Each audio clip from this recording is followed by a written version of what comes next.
A lesson in goodness. One day, Omi and Romi mice were playing near the river. Omi spotted a hollow tender coconut shell. He had an idea.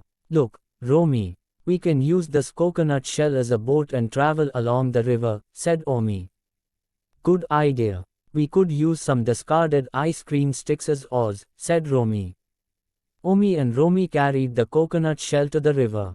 They sat inside and started to row with the ice cream sticks. This is fun, said Romi. They traveled a short distance when they saw an ant floating down the river on a leaf. Hello, friend. That's a nice way to travel, said Romi appreciatively. Silly, I am not here on an adventure ride. I was drowning in the river when this leaf floated by and I managed to climb onto it.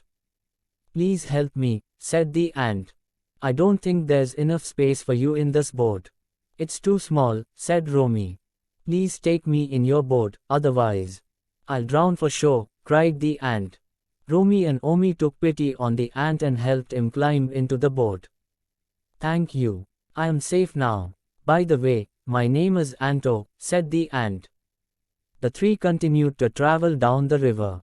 They went a little further when they heard a branch of a tree breaking. Suddenly, a grasshopper fell into their boat. Thank you, friends, said a visibly relieved grasshopper. I am Tony. You brought your boat under the branch just in time. Otherwise, I would have fallen into the river and drowned. That's amazing. Did the branch break under your weight? Asked a surprised Romi. Not a twig would break under my weight, let alone a branch, said Tony. A monkey jumped on the branch and broke it.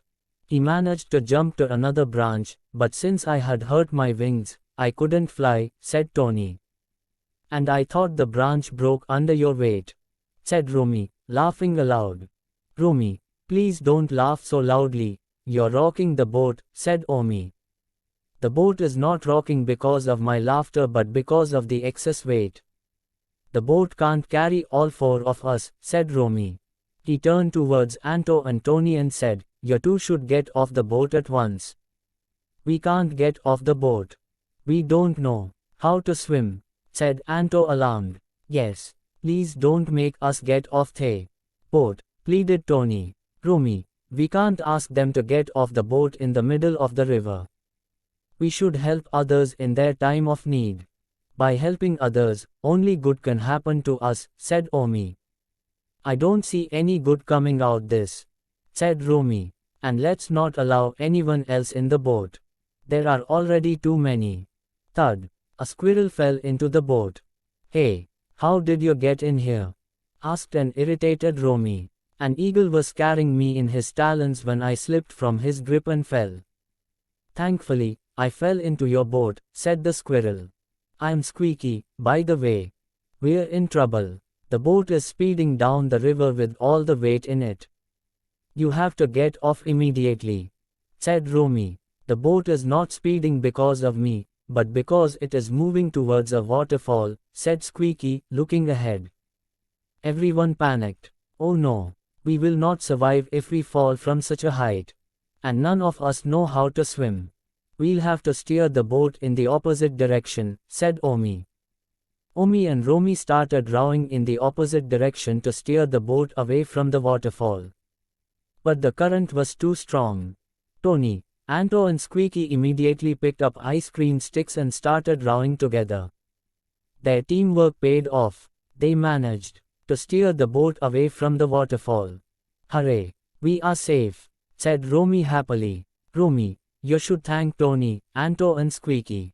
If it were not for them, we would not have been able to row the boat away from the waterfall, said Omi. Romi agreed. He turned to the other three and said, thank you, friends. You saved us, and I am sorry for the things I said to you earlier. You two saved our lives by taking us on your boat, otherwise, we would have drowned in the river. So, we all just helped each other, said Squeaky. You were right, Omi. Only good can come out of helping others, said Romi happily.